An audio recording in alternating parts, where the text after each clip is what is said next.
Thank you, Chairman. Mr. Durham, October 3rd, 2016, the FBI offered Christopher Steele $1 million to provide corroborating evidence of the allegations in his reporting. Is that correct? Yes. Was that paid to him? I'm sorry, was that what? Was that paid to him? That money was never paid out. There was no corroborating information. Mr. Steele relied solely on a single unnamed subsource, correct?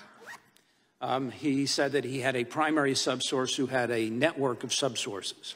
On October 18, 2016, the FBI submits the application for FISA surveillance relying heavily on the Steele dossier. No corroboration, correct? And no corroboration for the substantive claims in that. But they knew Steele was a signed-up paid informant. Could have asked for sources, never did, said he was reliable, no record of reliability, correct? Mr. Steele had provided information in other areas, not in this area, in prior occasions. FISA application relied, according to your report, at least in part on the Clinton plan intelligence, correct? I'm sorry, And the FISA application relied, according to your report, at least in part on the Clinton plan intelligence, correct? Yes. And they knew Steele had been hired by Fusion GPS, and Fusion had been hired by a law firm on behalf of senior Democrats, and that HC was aware, correct? At various points in time, those things became known to the FBI, yes. And at December 2016, the FBI determined that Igor Danchenko, a Russian national, was previously subject to FBI investigation to be Steele's subsource, correct? Yes. They do not talk to Danchenko before the next FISA application, correct? Correct. January 12, 2017, the FBI goes back to renew the application for FISA surveillance, correct? Yes. Coincidentally, 1 week before Trump is inaugurated, correct? Correct. They then, after 2 trips to FISA, finally talked to Danchenko, basically determined it's all crap because they'd been relying on a Democrat operative, Dolan, correct? Well, part of that is true. They clearly had relied on the information in the Steele dossier. There was a portion of one report from Steele that was definitely tied to Mr. Dolan. Then in March of 2017, Jim Comey testified here on Capitol Hill that the FBI, under its counterintel authorities, has investigated Trump for collusion with Russia and people might get indicted, correct? Correct. Is it normal for the FBI director to talk about FISA-related investigations publicly? As a general matter? I would say a general matter. I would say no. Right. And again, knowing full well the uncorroborated allegations and knowing full well the genesis of said investigation was tied to Hillary Clinton's campaign, which the FBI director would have known. People in the FBI knew that. Correct. April 2017, they go back to FISA. They report they've interviewed principal source and that the source is credible, but they leave out the entire fact that it's only credible and making clear that they relied upon before was total garbage. They continued through the summer of 2017, correct? That's correct. Under federal law and FISA rules, once they know there's an error or some material fact is incorrect in previous applications, you're supposed to correct that, right? That's correct. Was that done here, yes or no? Not at the time. Was Deputy Director McCabe in charge of this investigation? Deputy Director McCabe had direct involvement in the investigation. Was Deputy Assistant Director Peter Strzok heavily involved with the investigation? And was FBI Director Comey briefed on the investigation? The evidence that we came upon was, yeah, they were definitely. This is driven by the 7th floor. Each FISA application is a verified application, and there's a Woods file with every factual assertion kept in a file, correct? Correct. Is it reasonable to believe that senior FBI leadership, and indeed senior leadership at the DOJ, did not know all these failures to ensure truthful facts were used for each FISA application, an application directly focused on an American presidential campaign? Is it reasonable to believe that the senior FBI leadership, and indeed senior leadership at DOJ, did not know these failures? That I would distinguish between what the FBI knew and what the Department of Justice knew. So FBI leadership knew it? The FBI, people in the FBI knew this information. Not everybody knew everything, but they had all of this information. So 2 final questions. In the fall of 2021, our colleague Mr. Schiff said in an interview, but at the beginning of the Russia investigation, I said that any allegations should be investigated. We couldn't have known, for example, people were lying to Christopher Steele. Is it remotely conceivable that the chairman of the House Intelligence Committee and the lead prosecutor of the impeachment of President Trump was uninformed that this investigation was kicked off based on a Clinton campaign Democrat-funded report with a witness, Mr. Steele, claiming facts that were uncorroborated and that ultimately came from a subsource, a Democrat operative, Mr. Dolan? Is that conceivable? And is, in fact, there evidence out of the House Intelligence Committee that directly contradicts that and that he did know, in fact? I wouldn't know what Mr. Schiff would know, but at the time. Finally, a final question. For the average American watching this, besides being fired, have Jim Comey, Andrew McCabe, or Peter Strzok been held accountable for these glaring violations? Have they been hauled before a grand jury or charged in any way? And if not, why not? So they have not been, Well, I'm not going to talk about matters that occurred before the grand jury because I can't. But with respect to have any of those individuals been charged, the answer is no. I yield back. Time the gentleman has expired. The gentleman from Texas, the other gentleman from Texas is recognized. Hey, sir. Thank you so much for appearing today. I really appreciate it.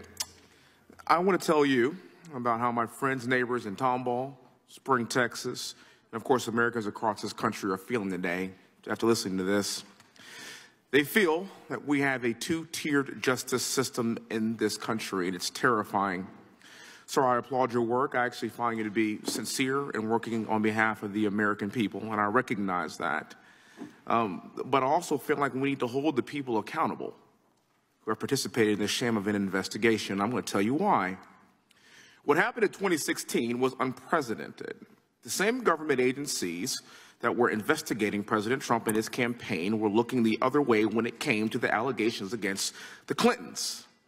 At the same time, the Clinton campaign paid for the Steele dossier. The DOJ and FBI were helping to cover up Clinton's crimes. We know this to be a fact. 33,000 emails miraculously disappeared. Phones were smashed with hammers by the FBI. Even CNN fact-checked this, and it turned out to be true. Yes, CNN. And they refused to prosecute her. This selective prosecution doesn't only favor the Clintons, though, as we have seen in very recent history. Sir, I'm sure you are familiar with what's going on with Hunter Biden's plea deal and his refusal to pay his taxes, and the separate agreement to dismiss his felony gun possession, both of which were announced yesterday. You familiar with that, sir? Yes. Hunter Biden will likely serve no jail time for these offenses, and yet there was no early morning SWAT raid on Hunter's home in coordination with the media either. The American people are sick and tired of this two-tiered justice system, and as a black man, I'm tired of seeing this kind of discretion used to favor people like Hunter Biden because he's white and a son of a president. And while Hunter Biden will serve no jail time for these charges, black men across this country are in prison for years for the exact same crimes, and I'm not surprised. Because I guess this selective justice shouldn't become as a surprise to anyone in this room, because after all, Joe Biden was one of the authors of the '94 crime bill, one of my all-time favorites. And we could see what that has done to black men across this country. But back to this report. This report concerns one of many investigations into Trump that led absolutely nowhere, wasted vast amounts of resources and time, and spread lies, rumors, and innuendos about Trump across this country. What we know is that the Clinton campaign and the DNC paid for the Steele dossier, which was used as a basis for the FISA warrants to spy on an incoming president. Correct, sir? It was paid, much of that, the dossier was paid for from the campaign through Perkins Coie's hiring of Fusion and Fusion's hiring of Steele. Yes. Perfect. Thank you, sir.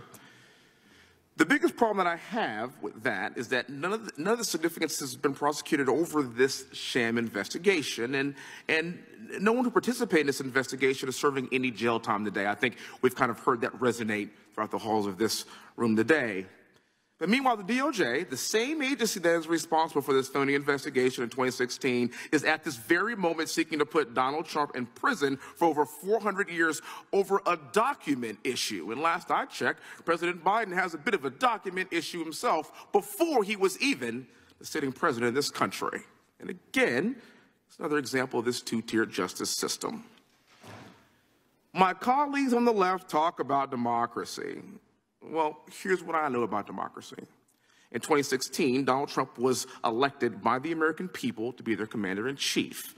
But he wasn't allowed to serve in that capacity because he and his administration spent 4 years responding to Democrat-invented scandal after Democrat-invented scandal. And here we are, 7 years later, still talking about President Trump and this Democrat-invented scandal. And this does not look like a democracy to me.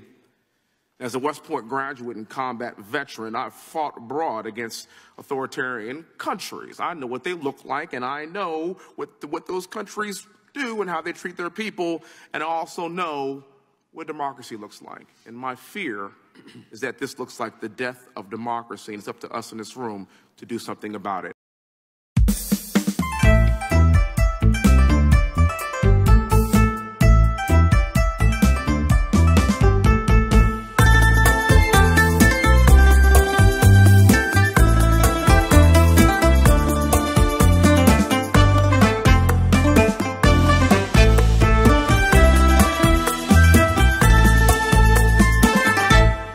Mây bay qua ánh trăng chiếu dần vào ruộng đồng bao la. Nghe xa xa mấy câu hát ve vọng từ đầu thôn đưa về. Quê hương ta đất xưa vốn nghèo nhưng giàu tình thương nhau, biết yêu lúa màu xa cuộc đời cơ cầu. Gái trai biết làm trọn lời thề ghi ban đầu. Đêm hôm qua gió lay lá cành chờ cảnh đẹp trắng thanh. Theo dư âm tiếng ru quyện tròn chừng buộc vào mối duyên lành. Thương cho nhau nắng mưa cấy cây ngoài ruộng đồng nông sâu. Sớm hôm tưới trồng nào còn đời dãi dầu. Vững tin có ngày mình được nhìn lúa xanh màu. Ai thiếu tình quê lòng hằng mơ sống cùng trăng gió hiền. Đây chính là nơi người tình trăng lên gió đưa êm đềm. Thay lời một lá thư duyên câu hò lại ấm vui thêm. Nhọc nhằn càng thấy say quên dần vui đón mùa về trao hương nguyện. Anh ơi xóm hôm có chàng giờ được mùa nó ấm. Anh ơi nắng mưa có chàng đồng ruộng mình mới thơm vàng. Quê hương ơi chúng ta sẽ làm tròn cuộc đời tươi sáng. Tiếp đôi mái nghèo làm đậm tình thôn làng. Để năm tới một mùa được ngàn bát cơm vàng.